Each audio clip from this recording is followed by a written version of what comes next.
اداکارہ صبیہ خانم 16 اکتوبر 1935 کو پاکستانی شہر گجرات میں پیدا ہوئی۔ ان کا ابتدائی نام مختارہ بیگم تھا، لیکن فلمی دنیا میں آنے کے بعد انہیں صبیہ خانم کے نام سے جانا گیا۔ انہوں نے 50 اور 60 کی دہائی میں پاکستانی فلم انڈسٹری میں اپنی شاندار اور عمدہ اداکاری سے نام کمایا۔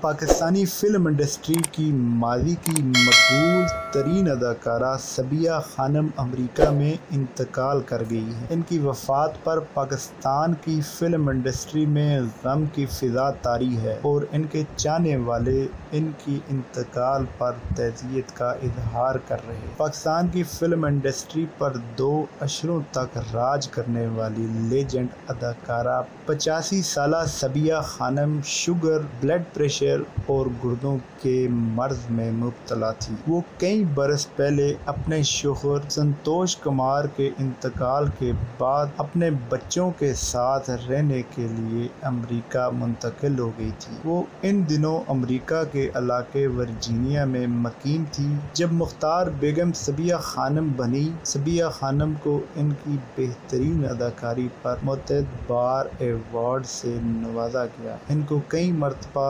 نگار ایوارڈ کا حقدار ٹھہرایا گیا۔ اس کے علاوہ حکومت پاکستان کی طرف سے انہیں تمغہ حسن کارکردگی بھی دیا گیا۔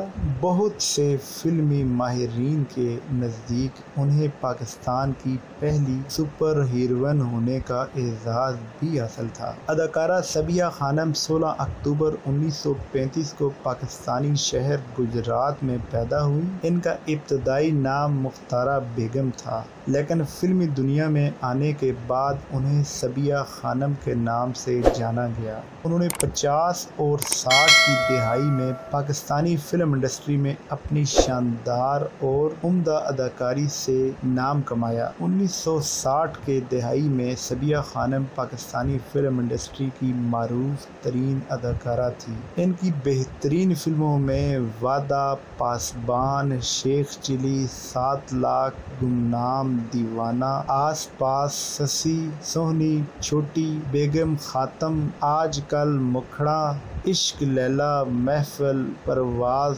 طوفان، موسیقار اور سرفروش سمیت دیگر کئی فلمیں شامل ہیں۔ صبیہ خانم کا انتقال ساتھی غمگین۔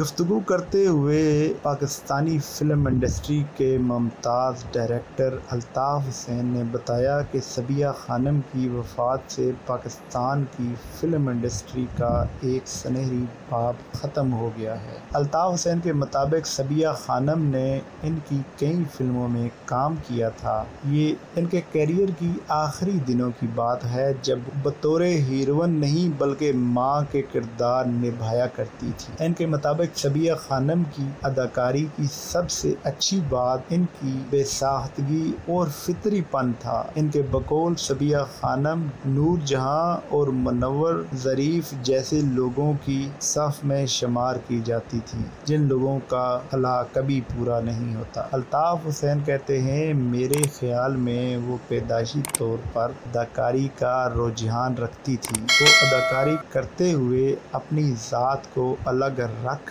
دیتی اور کردار میں ڈوب کر اس میں حقیقت کا رنگ بھر دیتی تھی۔ پاکستان کے معروف اداکار عثمان پیرزادہ نے ہمیں بتایا، ہم ان سے عمر میں بہت چھوٹے تھے لیکن ہم سب ان کو بھابھی کہہ کر بلایا کرتے تھے۔ میرا اور ان کا ساتھ ایک آدھا فلم سے زیادہ نہیں تھا لیکن ہمارے گہرے سماجی روابط تھے۔ وہ میرے اور ثمینہ پیرزادہ سے بہت محبت کرتی تھی۔ وہ جب بھی مجھے دیکھتی تو کہتی کہ یہ بچہ میرے شہر گجرات کا ہے، اور یہ بات کہتے ہوئے ان کی خوشی ان کی آنکھوں سے جھلکتی تھی۔ عثمان پیرزادہ کہتے ہیں کہ جانا تو سب کو ہے لیکن صبیہ بھابھی کا دنیا سے جانے کا غم